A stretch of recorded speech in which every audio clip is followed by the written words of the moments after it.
Theseus and the Minotaur. Welcome, dear dreamer. Tonight we learn the story of a brave young prince who sailed across the shimmering sea to face a monster in a maze of stone, a whisper of courage that echoes through the ages. A story of bravery, sacrifice, love, loyalty, and triumph. Before we begin, if you like stories that carry you gently towards sleep, then a gentle tap of the like button and subscribe to my channel helps me continue weaving these peaceful tales together. And if you have stories or tales you would like to fall asleep to, share them in the comments below. And so, let us begin. Chapter 1. What darkness dwells beneath the palace? Long ago, when the world was younger and magic flowed like warm honey through the Mediterranean lands, there lived a king whose heart had grown cold as winter stone. King Minos ruled the island of Crete from his magnificent palace, where white marble columns reached toward the endless blue sky like fingers seeking the gods. But beneath this palace of beauty, something terrible waited in the shadows. Years before our story begins, King Midas had made a choice that would haunt his kingdom forever. In his pride and anger, he had imprisoned a creature of myth and nightmare deep beneath his palace. This creature was called the Minotaur, half man and half bull, with the body of a giant and the head of a great black bull, whose eyes burned like coals in the darkness. The Minotaur lived in a maze so complex that none who entered could ever find their way out again. The labyrinth, as this maze was called, twisted and turned through passages carved from living rock. Its walls stretched high above, blocking out the sun and stars. The paths wound in circles that led nowhere, down corridors that seemed to breathe with their own life. And at the heart of this stone puzzle, the Minotaur waited, hungry and alone, growing stronger with each passing moon. Every 7 years, King Minos demanded a terrible price from the city of Athens across the sea. 7 young men and 7 young women must sail to Crete as tribute. These 14 souls would be sent into the labyrinth, never to return. For the Minotaur must be fed, and King Minos had grown too proud to end the curse himself. The people of Athens wept each time the black-sailed ship arrived to collect their children, but they had no choice. They were not strong enough to fight the mighty Cretan fleet. Chapter 2. Who will stand against the tide of sorrow? In Athens there lived a young prince whose heart burned bright with courage and compassion. Prince Theseus was tall and strong, with muscles like the olive trees that bent but never broke in the Mediterranean winds. His eyes held the deep blue of the Aegean Sea, and his voice carried the gentle power of summer thunder rolling across distant hills. When he walked through the streets of Athens, people turned to watch him, for he moved with the grace of a dancer and the confidence of a lion. Theseus had grown up hearing the stories of the terrible tribute. Each time the black ships came from Crete, he watched the families of Athens weep for their lost children. He had seen mothers clutch their sons and daughters, knowing they might never hold them again. He had heard fathers speak in hushed tones about the monster that waited in the darkness, and the maze that swallowed hope itself. These sorrows settled into his heart like stones in still water, and he knew that someday, somehow, he must act. The day came when the Cretan ships appeared again on the horizon, their black sails catching the morning light like dark wings against the sky. The herald of King Midas stood in the great square and called out the names of those chosen by lot. 14 young people stepped forward, their faces pale but proud, ready to sacrifice themselves for their city. The crowds gathered around them wept openly, for all knew what fate awaited these brave souls in the labyrinth of Crete. But as the chosen ones prepared to board the ship of sorrow, a voice rang out clear and strong across the square. Wait. Prince Theseus strode through the crowd, his sandals clicking against the marble stones. I will take the place of one of these brave souls, he declared, his voice steady as mountain stone. I will sail to Crete and face whatever waits in the darkness. The crowd gasped, and many voices rose in protest. King Aegeus, Theseus's father, stepped forward with tears streaming down his weathered face. "My son," he whispered, his voice breaking like waves against rocks, "you do not know what you ask.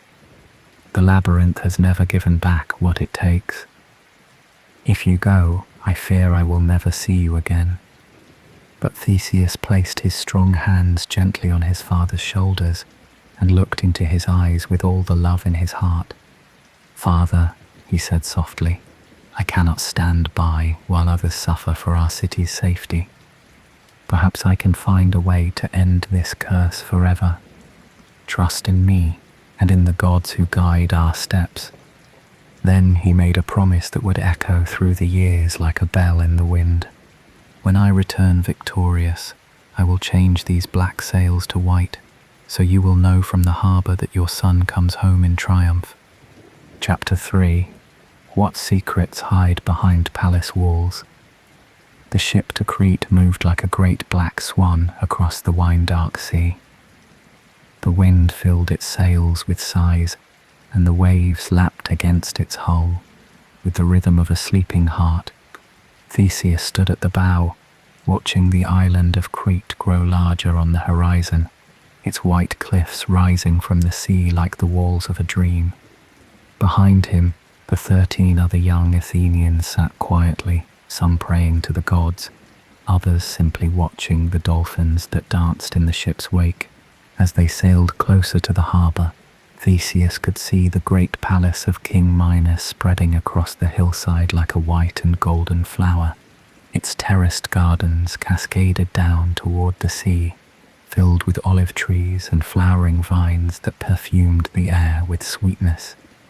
But somewhere beneath all that beauty, he knew, lay the labyrinth and its terrible guardian. He touched the small bronze sword at his side and whispered a prayer to Athena, goddess of wisdom and courage. The harbour of Crete bustled with activity as their ship approached. Fishermen mended their nets in the golden afternoon light, and merchants called out their wares from colourful stalls along the waterfront. But when the black ship from Athens appeared, a hush fell over the crowd. All knew what cargo this vessel carried, and many turned away rather than look upon the faces of those who sailed to their doom. King Minos himself came down to the harbour to greet the tribute, as was his custom. He was a man of middle years, with iron-grey hair and eyes like chips of winter ice. His purple robes flowed around him as he walked, and a crown of gold sat upon his brow like captured sunlight. But when his gaze fell upon Theseus, his steps slowed. "Who is this one?" he asked his guards, for he could see that Theseus was no ordinary youth, but someone born to command. "I am Theseus of Athens," the prince replied, stepping forward with his head held high. "I come willingly to face whatever trial awaits in your labyrinth." His voice carried across the harbour, clear and strong, and many who heard it felt their hearts stir with something they had forgotten: hope.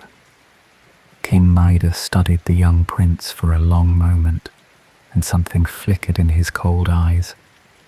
Perhaps it was respect, or perhaps it was merely curiosity. "Very well, Prince of Athens," he said at last. "You will be our honoured guest until the moon rises full tomorrow night. Then you and your companions will enter the labyrinth, as custom demands." He turned to go, then paused and looked back. "Enjoy this evening well, young prince. It may be your last." As the Athenians were led up the winding path toward the palace, Theseus felt eyes watching him from every window and balcony. The palace servants whispered among themselves as he passed, and he caught fragments of their words on the evening breeze. So handsome, so brave, so young to die. But one voice was different from the rest, soft and musical, as a bird's song at dawn. Chapter 4. Where does love find courage in the darkness? That evening, as the sun painted the sky in shades of gold and rose, the Athenians were brought to a great feast in the palace hall. Long tables groaned under the weight of bread and honey, roasted meat and fruits that glistened like jewels in the lamplight. Musicians played soft melodies on lyres and flutes, their music floating through the air like silk scarves in a gentle breeze. But despite the beauty around them, the young Athenians ate little, for their thoughts were heavy with tomorrow's fate. Theseus sat at the high table near King Minos, trying to study the palace and its people for any sign of weakness or hope. But his attention was drawn again and again to a young woman who sat at her father's right hand. She had hair like spun sunlight and eyes the color of summer storms, and when she looked at him, he felt as though the world had suddenly become brighter. This was Princess Ariadne, daughter of the king and the most beautiful woman in all of Crete. Ariadne had watched from her window as the ship from Athens arrived, and she had seen Theseus step onto the dock with the bearing of a hero from the old songs. Something in his face, in the way he carried himself despite knowing his fate, had awakened feelings in her heart that she had never known before. Throughout the feast she stole glances at him, studying his strong profile and the way he spoke gently to his frightened companions. Here was a man who faced death, not for glory, but for love of his people. Here was someone worth saving. As the evening wore on and the wine flowed freely, King Minos rose to speak. "Tomorrow," he declared, his voice echoing off the painted walls, "these young Athenians will enter the labyrinth to feed the Minotaur as tribute demands. This is the way it has always been, and the way it must always be." His words fell like stones into still water, and silence rippled through the hall. But Theseus stood slowly, his movements graceful as a dancer's, and raised his cup high.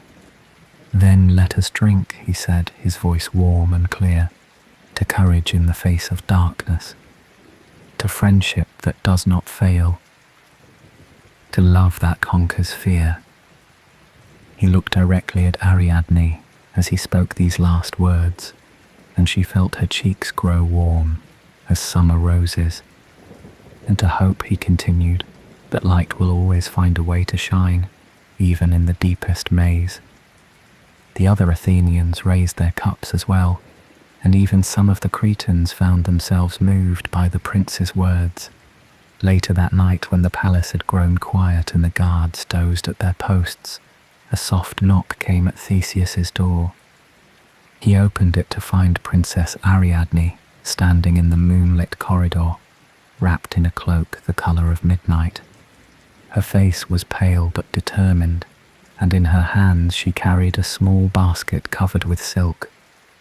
"Prince Theseus," she whispered, her voice barely louder than the wind through the olive trees, "I have come to help you." She glanced quickly down the corridor, then stepped into his chamber. "I know the secret of the labyrinth, for I have lived in this palace all my life and heard the stories whispered by the builders." From her basket she drew forth a ball of the finest thread, spun from silver and silk until it gleamed like captured starlight. "This thread," she continued, pressing it into his hands, "will be your path home. Tie one end to the entrance of the labyrinth and let it unwind as you walk deeper into the maze. When you have done what you must do, follow the thread back to the light." Her fingers lingered on his for a moment, warm and soft as flower petals. "But why?" he asked gently. "Why do you risk your father's anger to help his enemies?" Ariadne looked up into his eyes, and in the moonlight streaming through the window he could see tears glistening like diamonds on her cheeks. "Because," she whispered, "some things are more important than duty or fear. Some things are worth any risk." She reached up and touched his face with her fingertips, as light as butterfly wings. "Come back to me, brave prince.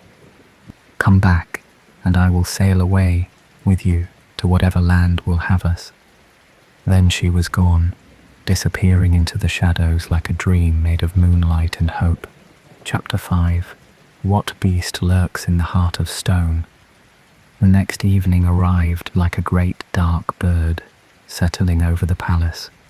The moon hung full and bright above the olive groves, casting everything in silver light that made the world look like a place between sleeping and waking. The 14 young Athenians stood at the entrance to the labyrinth, which opened like a mouth in the hillside below the palace. Torches flickered on either side of the doorway, throwing dancing shadows across the carved stone that seemed to move with life of their own.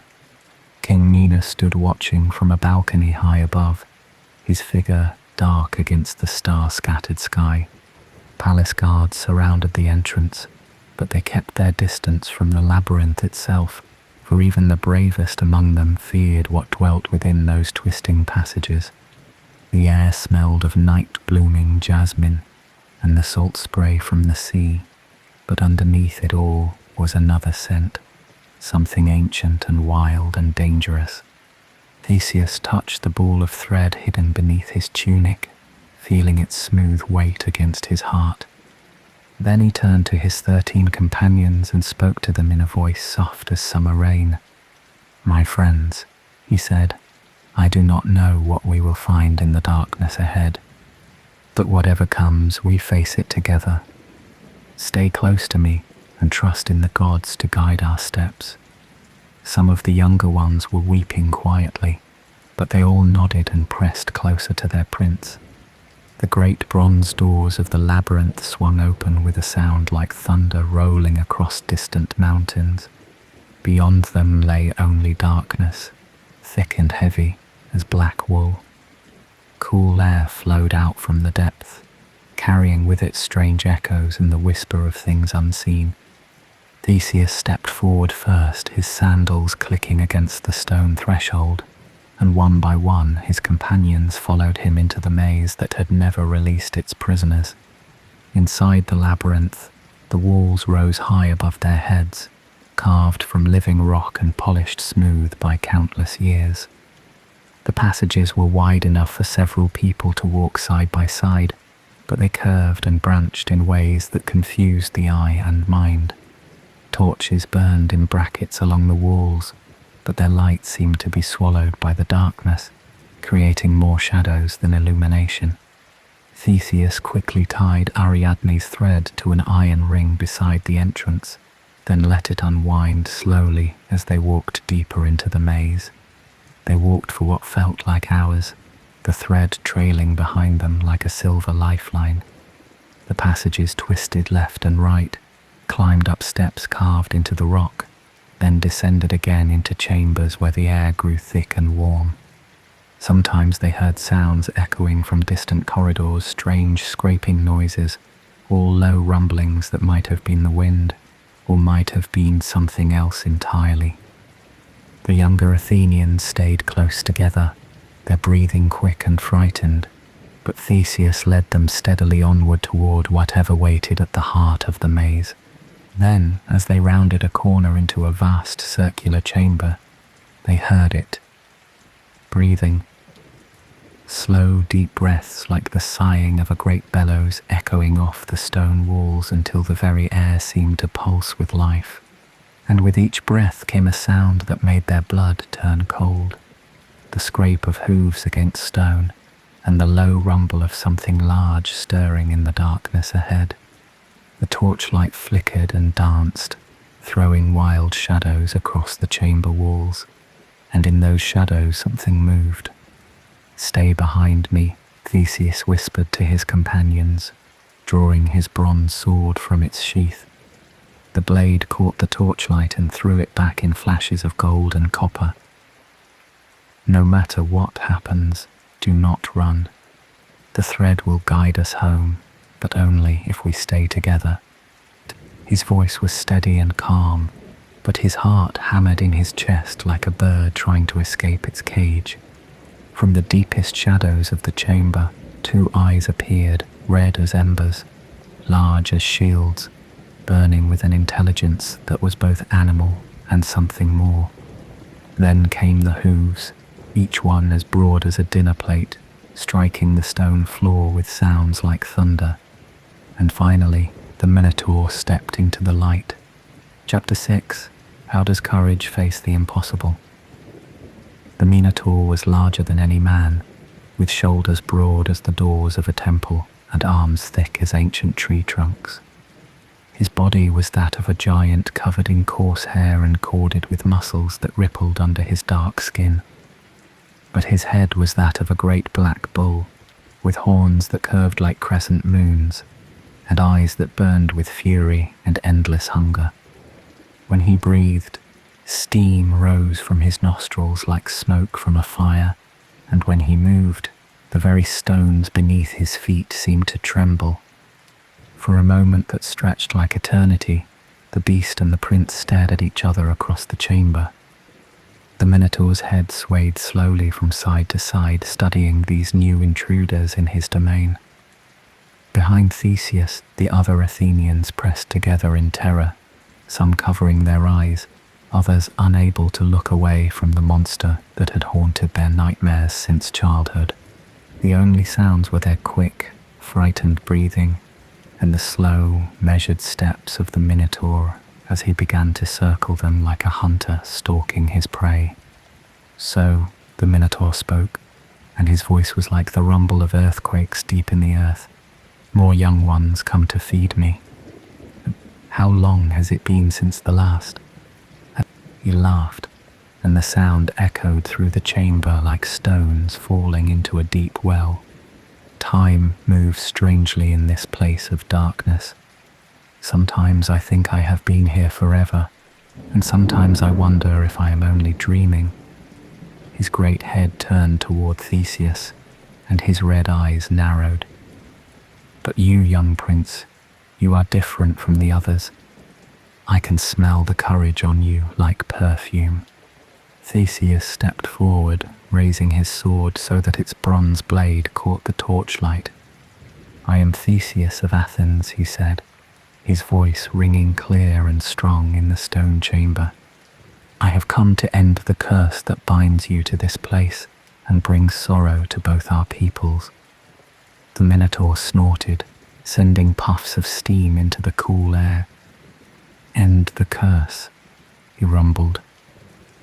"Little prince, I am the curse. I am the price of King Midas's pride, the child of his wife's shame, the monster that lives in the heart of every man who lets anger rule his soul." "Then let me free you," Theseus replied, taking another step forward despite the fear that made his hands shake. "Let me give you the honorable death that ends your suffering and stops this cycle of pain." The Minotaur's eyes widened with something that might have been surprise or gratitude or simply rage at being offered pity. "You think you can grant me peace, young hero?" he asked. "You think your little bronze sword can cut through the chains that gods and magic have forged?" He pawed the ground with one massive hoof, leaving gouges in the solid stone. "Then, come, Prince of Athens. Let us dance the dance that only one of us will finish." The Minotaur charged with a roar that shook dust from the chamber ceiling. His hooves struck sparks from the stones as he thundered across the space between them, his great horns lowered to pierce and tear. But Theseus had trained for this moment his entire life, and he moved like water flowing around a rock. He spun aside at the last instant, letting the beast's momentum carry him past, then struck with his sword at the thick muscles of the Minotaur's shoulder. The bronze blade bit deep, and dark blood flowed like wine spilled on marble. The Minotaur bellowed in pain and rage, spinning to face his tormentor with fury blazing in his eyes. "You have teeth, little prince," he growled, pressing one great hand to his wounded shoulder. "But this game has only just begun." He charged again, this time swinging his massive fists like war hammers, trying to crush the dancing figure that darted around him like a wasp around a bear. The battle raged through the chamber, a deadly dance of strength and speed, fury, and grace. The Minotaur was powerful beyond imagining, with fists that could shatter stone and hooves that left craters in the floor. But Theseus was quick as the wind and clever as the fox, always moving, always thinking, always looking for the opening that would let him strike true. Their breathing echoed through the labyrinth, harsh and labored, while the other Athenians watched in terror and wonder as their prince fought for all their lives. Chapter 7. Where do heroes find their truest strength? The fight continued through the long hours of the night, a test of will as much as strength. Both warrior and beast were bloodied now, marked with cuts and bruises that spoke of the fierceness of their struggle. Theseus's bronze sword had tasted the Minotaur's blood many times, but the creature's thick hide and massive strength made each wound seem small against his enormous frame. The prince's own tunic was torn and stained, and sweat poured down his face like rain on a mountainside. But as the battle wore on, something strange began to happen. The Minotaur's attacks grew less fierce, his movements slower and more deliberate. His red eyes, which had burned with rage and hunger, now held a different light, something almost like relief. "You fight well, young prince," he panted, leaning against the chamber wall to catch his breath. "Better than I dared to hope. Perhaps you truly can give me what I have longed for all these years." "What is it you long for?" Theseus asked, lowering his sword slightly but keeping his guard up. His own breath came in quick gasps, and his sword arm ached from the long battle. But something in the Minotaur's voice, a note of sadness deeper than the ocean, made him want to understand this creature who was both monster and victim. The Minotaur closed his great eyes for a moment, and when he opened them again, tears glistened on his cheeks like dewdrops on dark flowers. "Peace," he whispered, and his voice was no longer the roar of a beast, but the plea of a soul in torment. "I long for peace, young hero. I am tired of being a monster, tired of living in darkness, tired of being the tool of another man's curse. I was not born evil, Prince Theseus. I was made evil by the choices of others, trapped in this body and this maze by forces beyond my control. I remember," he continued, his voice growing softer still, "when I was young, before the curse fully claimed me. I remember sunlight on my face and the smell of flowers in my mother's garden. I remember being loved before I became something to be feared." He looked down at his massive hands, stained with the blood of so many innocents. "But those days are gone now, lost in the labyrinth of my own rage and sorrow. All I can hope for is an ending worthy of what I once was, not what I became."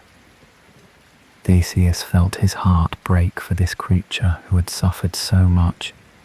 Here was the truth that songs and stories never told, that sometimes monsters were made, not born, and that evil was a prison that trapped victim and villain alike.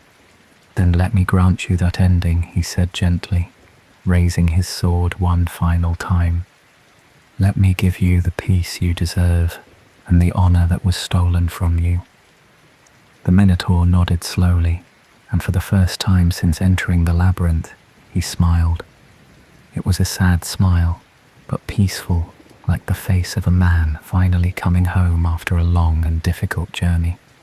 "Thank you, Prince of Athens," he said. "You have given me something I thought I would never have again." "What is that?" Theseus asked. "Hope," the Minotaur replied. "The hope that even monsters can be redeemed." With a movement swift as lightning, but gentle as a blessing, Theseus struck true. His bronze blade found the Minotaur's heart, and the great beast fell to his knees with a sound like a mountain settling into sleep. As the life faded from his red eyes, they grew soft and peaceful, and his last breath was a sigh of contentment. The curse was broken, the monster was free, and the labyrinth itself seemed to exhale with relief.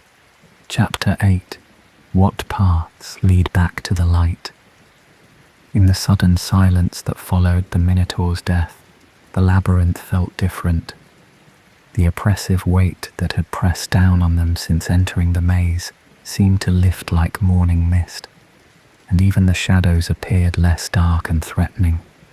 The 13 young Athenians gathered around their prince, hardly able to believe that they had witnessed such a battle and lived to tell of it. Some wept with relief, others laughed with joy, and all of them looked at Theseus with new eyes, not just as their prince, but as their savior. "Is it over?" asked one of the younger girls, her voice barely louder than a whisper. "Are we truly safe now?" Theseus knelt beside the fallen Minotaur and gently closed the great beast's eyes, then turned to face his people with a smile that warmed them like sunlight after storm. "It is over," he said softly. "The curse is broken, and we are free to go home." He held up the silver thread that still connected them to the entrance, gleaming in the torchlight like a path made of stars. "Ariadne's gift will guide us back to the world above." They followed the thread through the winding passages, their steps lighter now that fear no longer weighed them down.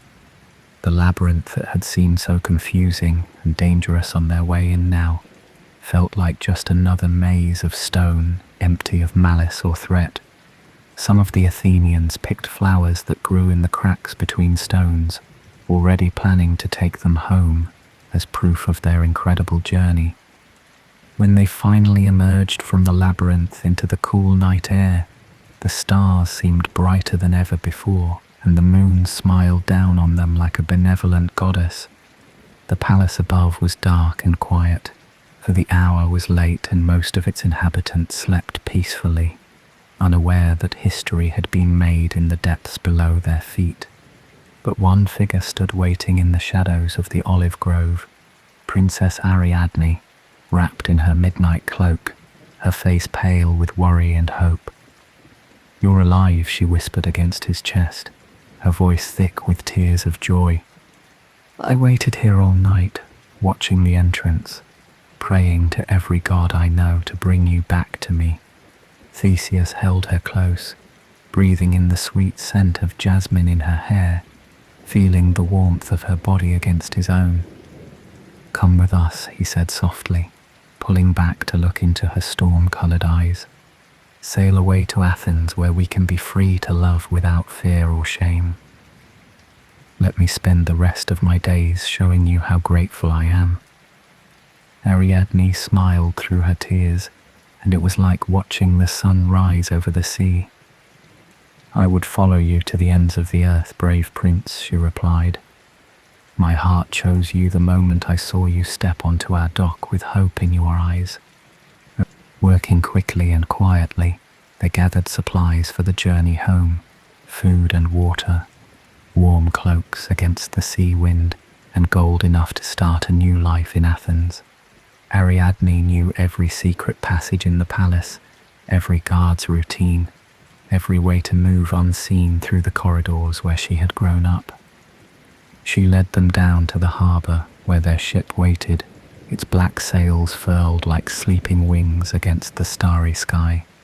Soon they would change those sails to white, as Theseus had promised his father, and sail home in triumph. Chapter 9. Why do some journeys end in unexpected sorrow? The ship sailed away from Crete just as the first light of dawn painted the sky in shades of pearl and gold. Behind them, the island grew smaller and smaller until it was just a dark smudge on the horizon, and ahead lay the open sea that would carry them home to Athens. The 14 young Athenians sang songs of joy and freedom as the wind filled their sails, and Ariadne stood at the bow with her golden hair streaming in the breeze, watching dolphins dance in the waves ahead of their ship. For 3 days they sailed across the wine-dark waters, making good time toward home. The weather was fair, with gentle winds and calm seas that rocked the ship like a cradle. Theseus and Ariadne spent hours talking together, sharing stories of their childhoods and dreams for their future. She told him about the gardens of Crete and the festivals of spring, while he described the olive groves of Athens and the philosophers who taught in the shade of ancient temples. Each story brought them closer together, weaving their lives into a single thread stronger than the one that had saved them in the labyrinth. But on the fourth day they came to the island of Naxos, a peaceful place of vineyards and gentle hills where merchants often stop to rest and take on fresh water. The ship anchored in a quiet bay surrounded by olive trees, and the crew went ashore to stretch their legs and fill their water barrels from a sweet spring that bubbled up from the rocks. Ariadne was tired from the journey and fell asleep in the shade of a great fig tree, her face peaceful as a child's in dreams. It was then that the god Dionysus appeared to Theseus in a vision as real as waking life. The god of wine and celebration came in the form of a young man with ivy in his hair and eyes that sparkled with divine mischief. "Greetings, hero," Dionysus said, his voice like the sound of laughter echoing through temple halls. "You have done a great deed in slaying the Minotaur and freeing those young souls from their terrible fate. The gods are pleased with your courage and your compassion." But the god continued, and his voice grew more serious. "The princess who sleeps beneath the tree is not meant to be yours. She is destined for something greater than mortal love, no matter how pure or strong. I have watched her from afar, and I know that her fate is intertwined with mine. She will become my bride and share in my divine nature, ruling beside me over the festivals of joy and the mysteries of the vine." Theseus felt his heart break like a cup dropped on stone. "But I love her," he protested, his voice thick with anguish. "And she loves me. We have pledged our lives to each other." Dionysus nodded sadly, for even gods could feel pity for mortal pain. "I know, brave prince, but love alone cannot change what the fates have woven.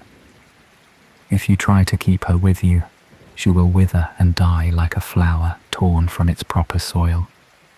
Only by letting her go can you truly show your love for her. Leave her here," the god commanded gently. "She will wake to find herself in paradise, and in time she will understand that this was always meant to be her home. I will love her as she deserves to be loved, and she will never know want or sorrow again." Dionysus placed a divine hand on Theseus's shoulder, and suddenly the prince felt a strange peace flowing through him like warm honey. "This is not a punishment, young hero. This is a gift to her and to you. Trust in the wisdom of the gods and sail home to the destiny that awaits you in Athens."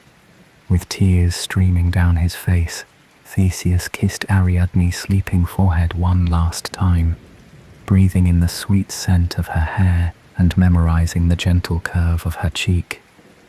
"I will love you always," he whispered to her, dreaming ears, "in this life and whatever comes after." Then he returned to the ship and ordered the crew to set sail, leaving his heart behind on the shores of Naxos like an offering to the gods. Chapter 10. How do heroes return to face new sorrows? The journey home to Athens passed like a dream half remembered. Theseus stood at the stern of the ship, watching the island of Naxos fade into the distance until it was lost in the haze of sea and sky. His heart felt hollow as an empty amphora, and even the joy of his companions could not lift the weight of sorrow that pressed down on his soul. He had saved them all, defeated the monster, broken the curse, but the price had been higher than he ever imagined possible.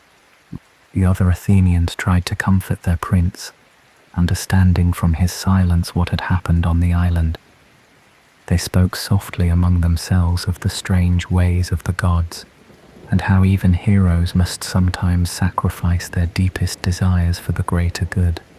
Some of the young women wove garlands of seaweed and flowers to honor both their rescued lives and their prince's lost love, while the men took turns steering the ship so that Theseus could simply stand and grieve. Days passed in this manner, with the ship making steady progress across the familiar waters toward home.